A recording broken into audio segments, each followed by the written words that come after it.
Bonjour tout le monde, moi c'est Lion, un petit ingénieur chat spécialisé en calcul aérodynamique et hydrodynamique.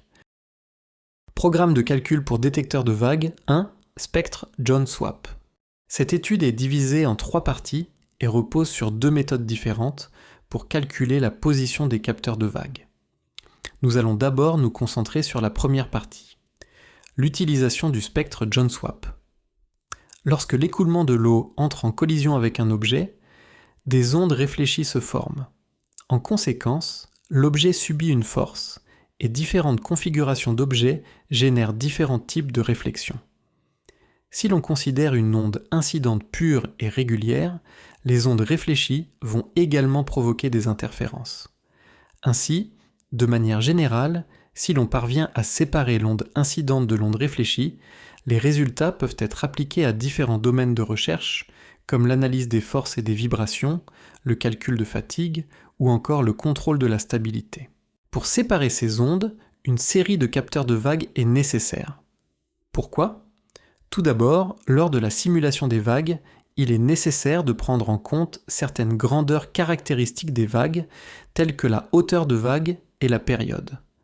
Parmi celles-ci, la hauteur de vague réelle est, ici, elle est décomposée en une onde incidente et une onde réfléchie. La somme des deux donne alors.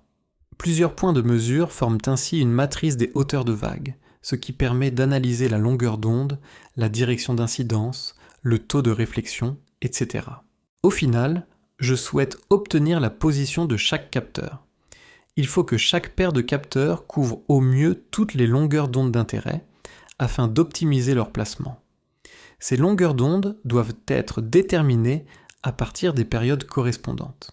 Et comme tout commence par la période, il est donc nécessaire d'utiliser le spectre John Swap pour les définir. Le spectre John Swap est né au début des années 1970, fruit d'une collaboration entre des scientifiques de plusieurs pays, dont l'Allemagne et les Pays-Bas, dans le cadre du projet conjoint de recherche sur les vagues en mer du Nord. Sa force réside dans sa capacité à décrire avec précision les vagues réelles générées dans un champ de vent limité, comme dans un bassin à houle. En d'autres termes, il nous indique comment l'énergie est répartie selon les différentes périodes ou fréquences. Il y a bien sûr aussi le spectre de Pierson-Moskowitz, PM, mais celui-ci est utilisé pour décrire les vagues dans un champ de vent infini. Ce que nous devons faire, c'est déterminer la bande passante énergétique effective, effective energy bandwidth, de chaque onde, puis intégrer le spectre. On choisit une plage allant de 2,5% à 97,5%, ce qui revient, en termes statistiques, à conserver un intervalle de plus ou moins 2 sigma pour une distribution gaussienne, en d'autres termes, une zone autour du pic.